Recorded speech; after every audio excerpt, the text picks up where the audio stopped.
ተመልካቾቻችን እንደምን አመሻችሁ። አሁን ደግሞ ሰዓቱ የቢዝነስና ምጣኔ ሀብት ዘገባዎች የሚያልፉበት ሰዓት ላይ ደርሰናል። እኔ ለቱ ተረኛ አሳላፊ መሐመድ ንጉስ አብዱ አብሬያችሁ ቆይታ አደርጋለሁ። በቅድሚያም የዕለቱ የምንዛሬ ዋጋ፣ የነዳጅ ዋጋና የወርቅ ዋጋ ተከታትለን እንመለስ።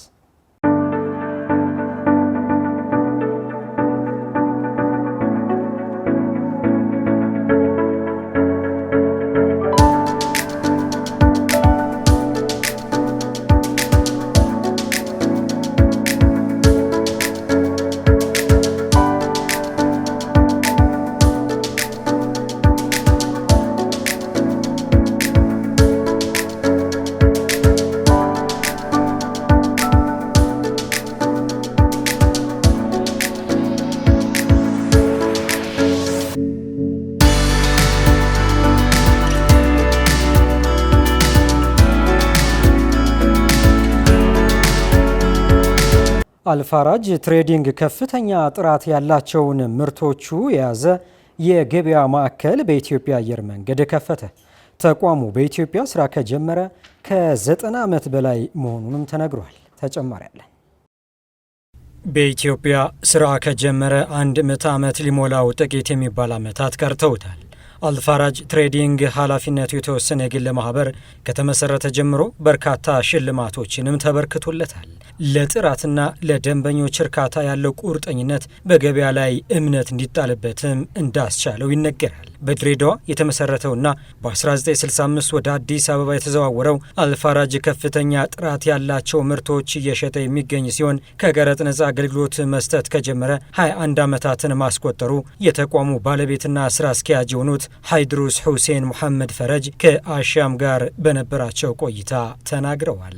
ይህ ድርጅት 93 ዓመት ዕድሜ ያለው ድርጅት ነው በሀገራችን ውስጥ እና የታወቀ ድርጅት ነው። ቀረጥ ነጻ ከጀመርን 21 ዓመታችን ነው።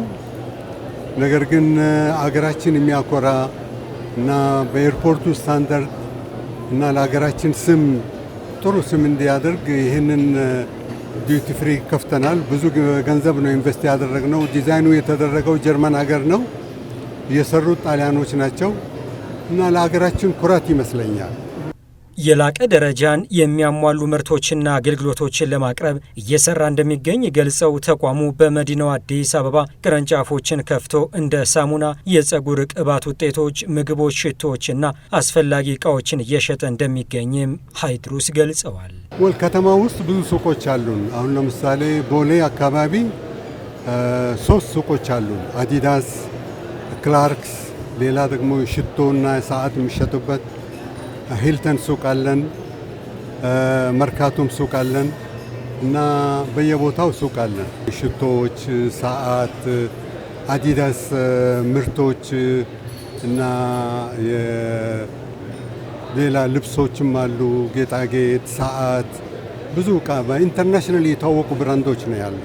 አልፋራጅ ለመዲናው አዲስ አበባ ትልቅ አቅም ይፈጥራል ያሉት ደግሞ የአዲስ አበባ ከተማ ምክትል ከንቲባ ጃንጥራር አባይ እንደዚህ አይነት የንግድ ተቋማት ለሀገር የሚሰጡት የኢኮኖሚ ጥቅም ከፍተኛ መሆኑን አብራርተዋል። ይሄ ድርጅት ለእኛ ትልቅ አቅም ይሆናል። በተለይ ለከተማችን አዲስ አበባ አንዱ በተለይም ዛሬ የተከፈተው በዚህ በቦሌ ኢንተርናሽናል ኤርፖርት ትልቁ የዲዩቲ ፍሪ ሾፕ ተከፍቷል። በጋራ እንዳያችሁት ከፍተናል። ይሄ አዲስ አበባን አሁን ከምንሰራው ልማት አኳያ የቱሪስት ዴስቲኔሽን ማድረግ ነው የመጀመሪያ ዓላማችን።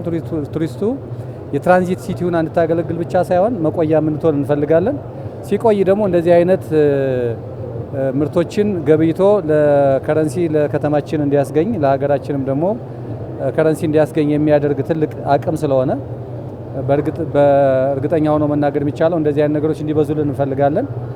በቦሌ ኢንተርናሽናል ኤርፖርት ብቻ ሳይሆን በከተማ ውስጥም ከዚህ በፊትም ልምዱም ስላለ ይሄ እንዲሰፋ ሌሎችም እንደዚህ አይነት ስራዎችን ቢያሰፉ ከተማችን የቱሪስቶቹ መዳረሻ ከተማ፣ የቱሪስቶች መቆያ ከተማ እንድትሆን ከተማ ውስጥ እንግዲህ የሚሰሩ ትልልቅ መሰረተ ልማቶች መሰረታዊ ዓላማቸው የትልቅ የኢኮኖሚ ግንባታ ለማከናወን በተለይ በቱሪዝም ያጣነውን ሀብት በከፍተኛ ሁኔታ ማግኘት የሚያስችል ስራ እየተሰራ ስለሆነ ለዚህ አንድ አቅምና ጉልበት ይሆናል። በዛሬው ዕለት የተመረቀው አልፋራጅ ከቀረጥ ነጻ የንግድ ገበያ ዘመናዊ ተደርጎ በአዲስ መልክ መሰራቱ ለአየር መንገዱ ከፍተኛ ጥቅምና አገልግሎት አሰጣጡ ስራ ከፍ እንደሚያደርግለት የኢትዮጵያ ኤርፖርቶች አክቲንግ ኃላፊ የሆኑት ጌታነህ አደራ ተናግረዋል። ዛሬ የተመረቀው የአልፋራጅ ዲዩቲ ፍሪ ቦሌ ኤርፖርት ውስጥ ካሉ ጥቂት የዲዩቲ ፍሪ ሾፖች ውስጥ ነባር ትልቅና አሁንም በእጅግ ዘመናዊ ተደርጎ የተሰራ በመሆኑ ኤርፖርት ውስጥ የሚኖረውን የፓሴንጀር ኤክስፒሪየንስ የሰርቪስ ስታንዳርድ እጅግ በጣም ከፍ እንደሚያደርገው ምንም ጥርጥር የለንም። ከዚህ አንፃር የምንሰጠውን አገልግሎትም እንዲሁ አርኪና የተሻለ ለማድረግ እጅግ የሚረዳ እንደሚሆን በቀጣይ ተቋሙ በመሃል ቦሌ ባለ 27 ወለል ህንፃ የገበያ ማዕከል ለመገንባት በስራ ላይ መሆኑን የአልፋራጅ ትሬዲንግ ባለቤት ሃይድሮስ ሁሴን ለአሻም ነግረዋታል። ተመልካቾቻችን ከዓለም አቀፍ ወዳገኘናቸው ቢዝነስ ዘገባዎቻችን እናመራለን። በአቅርቦት ምርት መወደድ ምክንያት የቸኮሌት ምርት ዋጋ መጨመሩ ተገለጸ።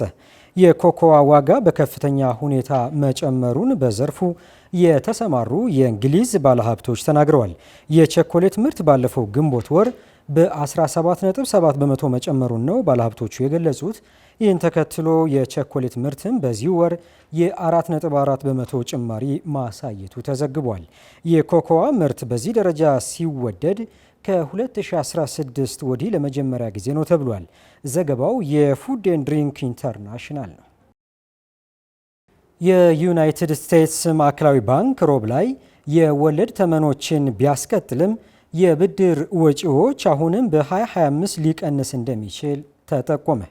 ነገር ግን የፌዴራል ሪዘርቭ ሊቀመንበር ጀሮም ፓውል በትራምፕ አስተዳደር በታቀደው የማስመጫ ታሪፍ ምክንያት ሸማቾች ለዕቃዎች የበለጠ ስለሚከፍሉ ትርጉም ያለው የዋጋ ንረት እንደሚጠብቁ ተናግረዋል።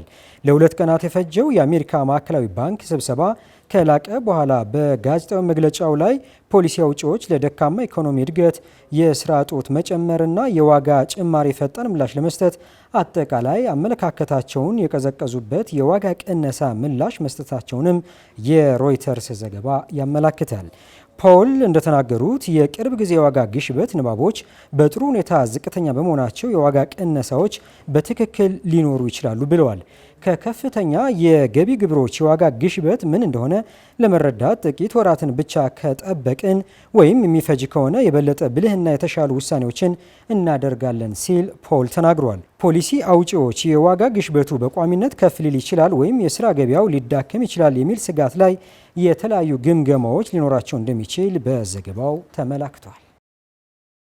ተመልካቾቻችን በእኔ በኩል የነበሩት የቢዝነስና ምጣኔ ሀብት ዘገባዎች በዚሁ ተጠናቀዋል። አብራችሁን ስለነበራችሁ ከልብ እናመሰግናለን።